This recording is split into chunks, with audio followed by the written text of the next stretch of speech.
사랑과 축복의 메시지 나누겠습니다. 사랑하고 축복합니다. 사랑하고 축복합니다.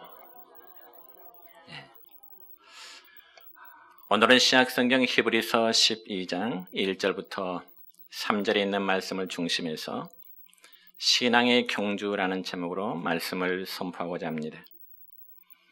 여러분, 오늘은 2016년 한 해가 시작된 지 벌써 3일째가 되는 날이고, 또한 금년 들어 첫째 주일을 맞이하게 되었습니다. 그러니 우리는 마치 달리는 선수들이 출발선에서 막 스타트를 한 것처럼 우리 모두 역시도 금년 한 해를 위한 신앙의 출발점에서 이미 출발하고 있는 중인 것입니다. 왜냐하면 성경은 우리의 신앙생활을 마치 운동장에서 뛰는 운동선수의 비유를 하고 있기 때문입니다. 그렇기 때문에 경기에 임하는 선수는 항상 승리를 목표로 하면서 달리게 되는 것입니다. 그러므로 2016년 한 해는 우리 모두가 신앙의 승리를 하는 그러한 한 해가 되기를 축원합니다. 그래서 오늘 본문 말씀을 보면은 우리의 신앙생활을 마치 운동 경기에 비유를 하면서 우리가 어떻게 신앙생활하면 신앙생활을 잘하고 또한 성공적인 삶으로 살아갈 수 있을 것인지에 대해서 말씀하고 있습니다. 그러면 우리는 한 해를 시작하면서 우리가 성공적인 그리스도인이 되려면 과연 어떻게 해야 될까? 첫째는 신앙생활은 운동 경기와 같다는 사실을 우리는 분명히 알아야 되는 것입니다. 오늘 본문 1절 하반절의 말씀입니다. 시작. 모든 무거운 것과 얽매기 쉬운 죄를 벗어버리고 인내로서 우리 앞에 당한 경주를 하며. 아멘. 여러분, 우리의 신앙생활은 아침에 가볍게 뛰는 그런 조깅 정도로 생각해서는 안 되는 것입니다. 이는 마치 우리의 신앙생활은 마라톤 선수가 마지막 골인 지점을 향해서 땀을 흘리면서 사력을 다해서 뛰어가는 것과 마찬가지인 것입니다. 그래서 운동을 하는 선수에게 경기는 하나의 기쁨이요 혹은 즐거움이라기보다는 오히려 무서운 싸움이요 고통인 것입니다. 그러니까 결코 경기는 사치스러운 향락이나 그리고 정신적인 유의가 아니라는 말입니다. 그것은 바로 투쟁이요 자기 극기인 것입니다. 그러므로 여러분요, 우리의 신앙생활도 마찬가지입니다. 왜냐하면 신앙생활은 자기와의 끊임없는 싸움이고요, 그리고 세상과의 싸움이고요, 그리고 마귀와의 싸움이기 때문에 그렇습니다. 그런데 운동 경기에는 두 가지의 그룹이 있습니다. 한 그룹은 실전에서 뛰는 운동선수의 그룹이 있고, 그리고 또 하나의 그룹은 그 운동 경기를 관람하는 구경꾼의 그룹이 있습니다. 그렇다면 금년 한 해 우리의 신앙생활은 어느 그룹에 해당이 되어야 될까요? 당연히 운동 경기에 실전에서 뛰는 선수들이 되어야지 구경이나 하고 흥분하고 소리 지르는 관객이나 방관자가 되어서는 안 되는 것입니다. 여러분, 저는 지금까지 목회하면서 규모가 큰 교회도 섬겨보았고 또한 작은 규모의 교회를 섬겨보기도 했지만은 어디에나 구경꾼의 성도들이 꼭 있는 모습을 보게 됩니다.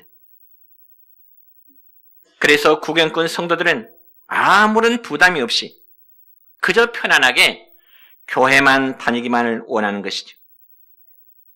그래서 그런 종류의 성도는 주일날에나 볼 수 있고, 그리고 교회에는 전혀 관심을 두지 않냐는 그런 부류입니다.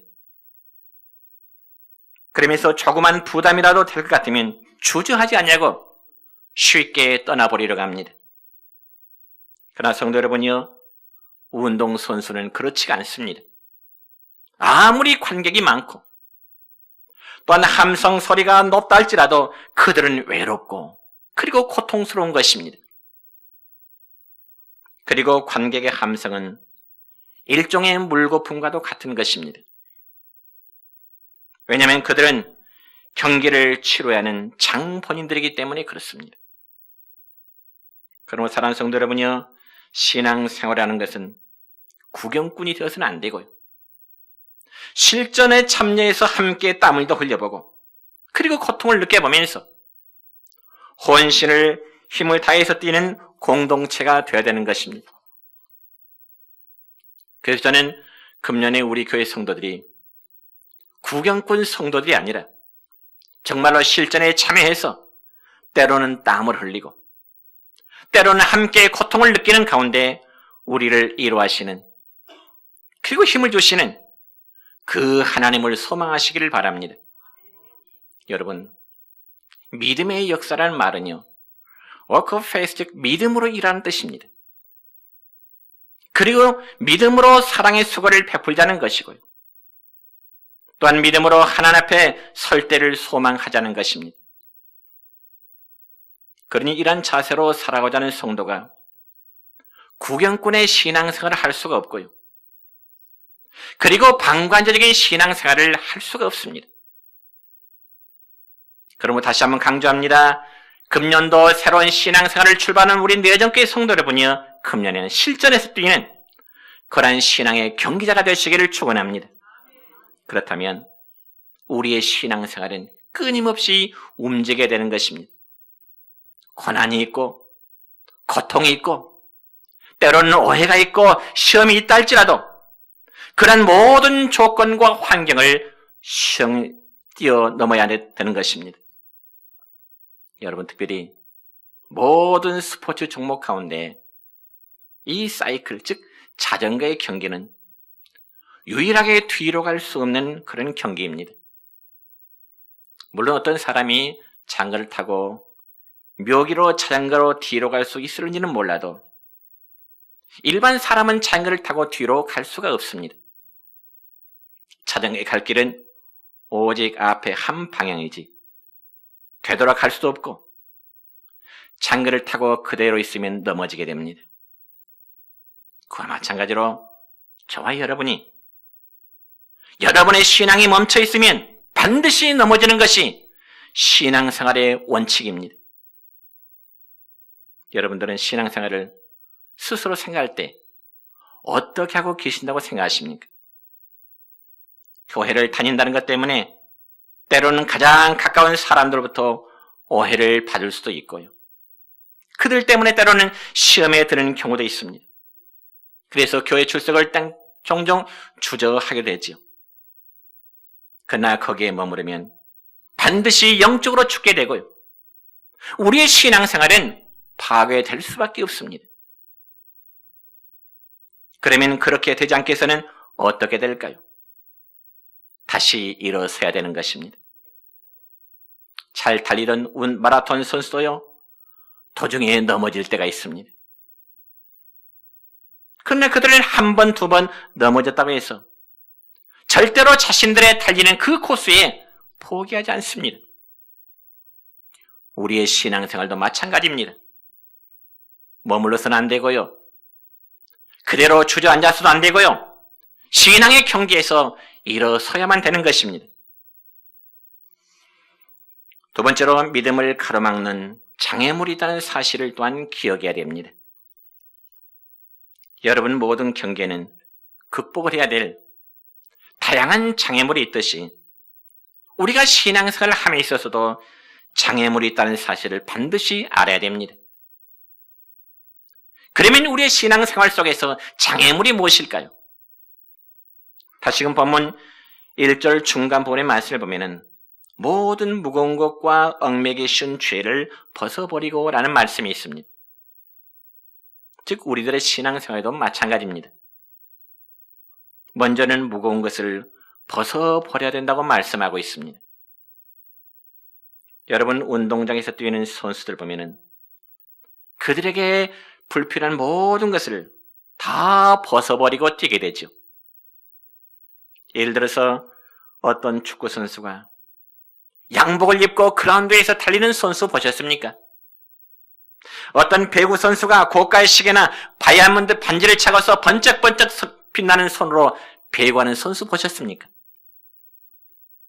정말 경기장에서 뛰는 선수는 금 넥타이 핀도 뽑아야 되고 찬란한 목걸이도 벗어 놓아야 되는 것입니다. 그리고 화려하고 멋진 옷도 벗어야 되고 오직 간단한 상의와 그리고 반바지만 입으면 운동선수에는 최적의 조건이 되는 것입니다. 그러므로 우리들의 신앙생활을 함에 있어서도 나를 무겁게 하는 짐이라든지 그리고 우리 자신의 과거의 화려한 경력들이 우리의 신앙생활의 성숙함을 가로막게 되는 그런 조건이 될 수 있는 것입니다. 때로는 우리의 자존심이 내 자신의 신앙 성장을 가로막기도 하고요. 때로는 내가 좀 똑똑하다는 교만함으로 인해서 신앙의 경기를 하는 데 있어서 나를 무겁게 하는 그런 짐이 될 수도 있는 것입니다. 그러면 이런 것들을 다 벗어버리지 않는 한 진정한 의미의 신앙생활은 출발되질 않습니다. 그래서 우리는 내 신앙생활 가운데 정말로 나쁜 습관이 무엇인지, 내 삶에 덕스럽지 않은 취미생활이 무엇인지 이런 것들을 버려야 이 금년 한 해의 신앙생활의 출발이 아름다워질 것입니다. 그리고 믿음을 가로막는 장애물은 성경에 보니까 얽매기 쉬운 죄라고 말씀합니다. 그래서 얽매기 쉬운 죄란 우리의 영혼을 꽁꽁 묶어서 움직이지 못하도록 하는 다양한 죄의 조건들을 말씀합니다. 그래서 이러한 죄들은 나와 하나님과의 관계를 늘 갈라놓고자 합니다. 내 삶의 죄라는 것은 나와 하나님과의 관계를 늘 단절시키고자 하는 것이죠. 그래서 죄는 우리의 삶을 무력하게 만들고 때는 우리에게 죄로 인해서 패배감을 안겨다 주고요. 결국은 하나님의 무서운 진노와 심판의 길로 이끌어가는 것입니다. 그래서 오늘 읽은 본문 말씀에서 얽매기 쉬운 죄라는 것은 어떤 특별한 죄를 의미하는데요. 그러면 과연 그 특별한 죄란 어떤 죄를 말하는 것일까요? 오늘 우리는 히브리서 12장의 말씀 보는데 여러분 히브리서 11장의 말씀과 연관해 볼 때 이 얽매기 쉬운 죄라는 것은 바로 불신을 가리킵니다. 불신. 우리가 일반적으로 히브리서 11장의 말씀을 믿음장이라고 말합니다. 왜냐하면 히브리서 11장의 말씀에서는 위대한 믿음의 영웅들에 대한 삶에 대해서 자세히 기록되어 있기 때문에 그렇습니다. 그러므로 믿음장에 기록된 하나님의 사람들은 정말로 신실하게 하나님을 섬겼고요. 고난과 역경과 여러 가지의 환경 고통 속에서도 그들은 하나님을 믿었고 많은 믿음의 체험을 한 사람들입니다. 예를 들면 믿음의 사람 아브라함은요, 그의 나이에 100세가 되어서 약속의 아들을 하나님으로부터 부여받았고, 또한 이스라엘의 지도자 모세는 저 홍해가 갈라지는 체험을 했고요. 모세 후계자인 이제 여호수아는 여리고성이 무너지는 사건과 요단강 물줄기가 멈추는 여러 가지 체험들을 그들은 하게 된 것입니다. 그 외에도 믿음의 사람들은 굶주림으로 유리방하고 때로는 칼이 목에 잘려나갈지언정 믿음을 저버리지 않았고 하나님의 약속을 그들은 한 번도 의심하지 않았고 그들의 삶이 거룩한 순례자의 삶을 걸었던 것입니다. 그러니까 이런 믿음의 사람들처럼 우리가 살아보자는 것입니다. 그래서 신앙의 경주를 하자는 것입니다. 그런데 믿음이 없으면 항상 세상적인 조건들에 얽매게 됩니다. 참으로 우리 하나님은 불신앙을 싫어하십니다. 그래서 히브리서 11장 6절의 말씀을 보면은 믿음이 없이는, 같이 읽겠습니다. 믿음이 없이는 하나님을 기쁘시게 하지 못하나니 하나님께 나가는 자는 반드시 그가 계신 것과 또한 그가 자기를 찾는 자들에게 상 주시는 이심을 믿어야 할지니라. 아멘. 그러니까 하나님을 기쁘시게 하는 것이 믿음이라면 하나님을 가장 언짢게 하고 진노케 하는 것이 뭐냐? 바로 불신앙이라는 것입니다. 어쩌면 도둑질하고 거짓말하고 살인보다 가장 무서운 것은 하나님을 하나님으로 믿지 않는 불신앙인 것입니다. 우리가 이 사실을 분명히 알아야 됩니다. 여러분 구약성경 출애굽기의 말씀을 보면은 하나님은 이스라엘 백성들을 얼마나 사랑하셨습니까? 애굽에서 430년 동안 노예 생활하는 그들을 10가지의 재앙으로 애굽을 치시고 그들을 해방시켜 주셨습니다. 그리고 하나님은 그들의 조상 아브라함을 통해서 그의 후손들이 얻게 될 가나안 땅을 약속으로 허락해 주셨습니다. 그런데 그들은 광야 생활하는 가운데 어려움에 부딪히게 되자 하나님을 불신하고 또한 세상의 권력을 이제 두려워하면서 다시금 우리가 애굽으로 돌아가자. 과거에 취해된 노예된 삶으로 되돌아가자고 하는 원망을 하게 된 것입니다. 그러한 모습을 보신 하나님이 얼마나 이제 진노하십니까? 여러분 믿음이 없으니까 먹고 사는 것에 얽매게 됩니다. 목마르다고 불평하고 그리고 고기가 먹고 싶다고 그들은 원망과 불평을 쏟아냈습니다. 철병거를 가진 안악조사를 보면은 마음이 흔들리고 그들은 두려워하게 됐습니다. 왜요? 하나님을 향한 믿음에서 떠나다 보니까 매사에 불평이고 짜증이 나고 원망이고 부정적이라는 것입니다. 여러분 믿음의 사람은 매사에 긍정적입니다. 불신의 사람은 매사에 부정적입니다. 이런 사람이 운동 경기에서 승리하지를 못합니다. 사랑하는 성도 여러분이여, 분명히 금년 한 해는 하나님이 기뻐하시는 그런 믿음에 오르시기를 축원합니다. 먼저 겸손하게 하나님을 인정하시면서 그 하나님을 내 삶의 주로 이제 받아들이시길 바랍니다. 그리고 독생자를 주신 하나님의 사랑을 영접하세요. 그 전능하심에, 그 사랑하심에 여러분의 인생을 푹 담가보시기 바랍니다. 여러분이 아무리 오랜 세월 동안 교회를 다니고 있다 할지라도 여러분의 마음이 겸손하게 하나님을 인정하지 않는다면 그건 신앙생활이 아니고 하나의 종교생활에 불과한 것입니다. 여러분 종교생활은 자기 취미에 따라서 할 수도 있고 하기 싫으면 그만둘 수 있습니다. 그렇지만 신앙생활은 결코 취미생활도 아니고요. 종교생활도 아니라 하나님을 겸손히 인정하고 그분 앞에 굴복하는 자세를 지니는 것입니다. 이게 바로 신앙생활입니다. 그렇기 때문에 신앙생활은 바울의 고백처럼 날마다 자기 자신을 처복정시켜 나가는, 내 자신을 하나님 앞에 굴복시켜 나가는, 그게 바로 올바른 신앙생활입니다. 그러면서 내 자신의 믿음을 가로막고 있는 그러한 장애물을 하나하나 제거해 나가는 겁니다. 그래서 섬김의 땀도 함께 흘려보시고 주님을 위해서 십자가도 함께 져보시기 바랍니다. 왜냐하면 이것이 하나님이 기뻐하시는 올바른 신앙생활이기 때문에 그렇습니다. 하나님은 이런 성도를 기뻐하십니다. 이런 성도들에게 복을 주실 줄로 믿습니다.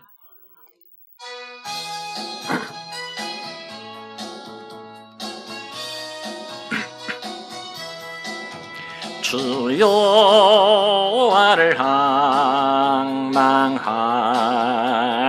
자 새 힘을 얻으리로다.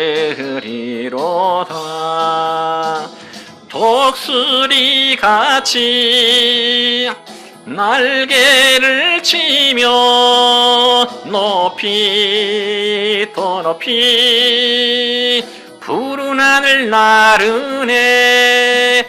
뛰어가도 고단치 않고 걸어가도 피곤치 않네. 누구든 우리 주를 믿는 자 새 나라 새 생명 얻으리로다. 천사들 같이 노래를 하며 소리 높여 기쁜 찬송 부르네. 우리 주님 계시니 슬픔 눈물 고통도 없네. 세 번째는 인내를 가지고 끝까지 완주할 수 있기를 바랍니다. 여러분, 신앙생활을 승리로 장식하는 또 하나의 원리가 있습니다. 그것은 다시 1절 하반절의 말씀 보면 인내로서 우리 앞에 상한 경주를 경주하며 라는 말씀인데, 여기 인내라는 단어에 주목해 봐야 됩니다. 여러분, 무슨 운동 경기를 하더라도 승리의 면류관을 쓰는 사람은 반드시 겪어쳐야 될 덕목이 있는데, 그건 바로 인내라는 덕목입니다. 우리 민족이 작은 민족이요, 5천년의 역사 동안의 수없는 외침과 풍파 속에서도 오늘날 선진국 대열에 끼어서 목소리를 낼 수 있는 것 중에 중요한 중에 하나가, 우리 민족에는요 탁월한 근성이 하나 있는데, 그건 바로 뿔뿔이 정신입니다. 줄기가 잘리고 밟히고 또 추운 겨울 한파에 잎이 다 시들어 죽어도 땅속에 묻혀있는 풀뿌리는 절대로 죽지가 않습니다. 그래서 풀뿌리는 겨울 한동안을 참고 인내하며 결국 따뜻한 봄에 새로운 줄기와 잎을 내게 되는 거죠. 그래서 우리 민족의 풀뿌리 근성은 일제 36년의 세월이라든지 혹은 6.25 전쟁의 아픔을 겪으면서도 싹을 틔우고 꽃이 피고 또 열매를 맺어서 세계에서 유래를 찾아보기 힘든, 즉 한국 기독교의 대국을 이루게 된 것입니다. 그러므로 인내야말로 우리 성도들의 성공적인 삶을 위한 가장 필요한 덕목 중에 하나가 바로 저는 인내라고 말씀드리고 싶습니다. 그래서 신약성경 야고보서 1장 2절부터 4절까지의 말씀은 이렇습니다. 시작. 내 형제들아, 너희가 여러 가지 시험을 당하거든 온전히 기쁘게 여기라. 이는 너희 믿음의 시련이 인내를 만들어 내는 줄 너희가 알미라. 인내를 온전히 이루라. 이는 너희를 온전하고 구비하여 조금도 부족함이 없게 하려 함이라. 아멘. 이처럼 믿음의 시련이 인내를 만들어내는 것입니다. 그래서 사랑장으로 불리는 고린도전서 13장의 말씀 보면은 사랑에 있어서 첫 번째 나오는 덕목이 뭐냐면은 사랑은 오래 참고 인내의 덕목입니다. 그러니까 참지 못하는 사람은 사랑을 이루지 못한다는 의미입니다. 그리고 사랑한다는 첫 번째 사인은 인내하고 오래도록 기다리는 것입니다. 포기하지 않고요, 인내하고 기다리는 것이죠. 왜냐하면 그것이 온전한 인격과 사람을 만들어낼 수 있기 때문에 그렇습니다. 그럼 우리가 어떻게 인내할 수 있을까요? 어떻게? 다시금 본문 2절부터 3절까지입니다. 시작. 믿음의 주여 또 온전하게 하신 예수를 바라보자. 그는 그 앞에 있는 기쁨을 위하여 십자가를 참으사 부끄러움을 개의치 아니하시더니 하나님 보좌 우편에 앉으셨느니라. 너희가 피곤하여 낙심하지 않게 하여 죄인들이 이같이 자기에게 거역한 일을 참으신 일을 생각하라. 아멘. 여러분, 우리가 피곤하고 힘들고 때론 낙심하고 주저앉고 싶을 때 다시 일어나서 전진할 수 있는 그 비결이 무엇일까요?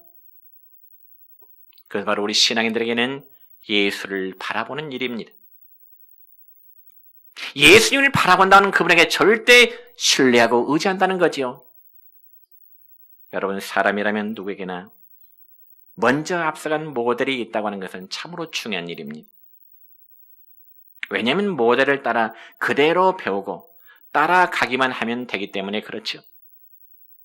그래서 학생의 모델은 선생님일 것이고요. 가정에서의 모델은 부모님일 것입니다. 그렇다면 교회에서는 목사가 성도의 모델이 될 수밖에 없겠죠. 이처럼 사람은 역시 인간이기 때문에 눈으로 보면서 닮아가게 됩니다. 그런데 이렇게 사람을 모델로 삼고 살아가다 보면은 때로는 실망할 때가 있습니다.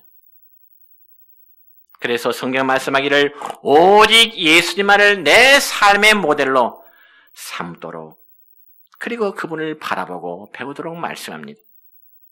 너희는 내게 와서 배우고 배우라. 보고 배우라. 그리할 때 우리는 예수님의 인격과 성품과 언어와 그 모든 것이 변화되어질 것입니다. 그리고 우리의 신앙 경기는 아름다운 목표 지점에 도달하게 될 것입니다. 여러분, 우리 예수님에게도 꼬린점, 즉 목표가 있었습니다.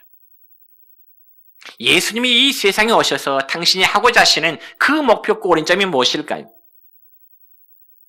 그것은 바로 십자가에서 못 박혀 죽으시는 일이었습니다. 그러나 예수님은 그 목표를 이루시기 위해서 한 번도 예수님이 흔들려 본 적이 없습니다. 사랑하는 제자 베드로의 배반에도, 그리고 마귀의 시험에도 예수님은 흔들리지 않으셨습니다. 그래서 예수님은 십자가를 향해서 걸어가셨고, 끝내 예수님이 오신 바의 그 목적의 완성인 십자가를 지시게 된 것입니다. 그러므로 오늘 본문 2절 하반절 말씀 보면 그는 그 앞에 있는 기쁨을 위하여, 그는 누굴까요? 예수님은 그 앞에 있는, 예수님 앞에 있는 기쁨을 위하여 십자가를 참으사 부끄러움을 개의치 아니하시더니, 예수님은 자신이 십자가 될 그 일에서 결코 부끄러움 여기지 않았다는 거죠. 실제로 예수님은 유대인들에게, 당시의 종교 지도자들에게 예수님은 신성 모독자라는 하나의 놀림을 받았고요. 또한 예수님은 반역자라는 오해를 받았고, 예수님은 침뱉음을 당했고 모욕을 당했으며 때로는 예수님은 몰래매를 맞기도 했습니다. 그러나 예수님은 그런 것에 전혀 부끄러움을 개의치 않으신 것입니다. 특별히 오늘날 교회에서 사람들이 제일 싫어하는 것이 뭐냐면 내가 다른 사람도 오해를 받는 일입니다. 어쩌면 그 마음이 저의 마음도 되고 여러분의 마음도 될 것입니다.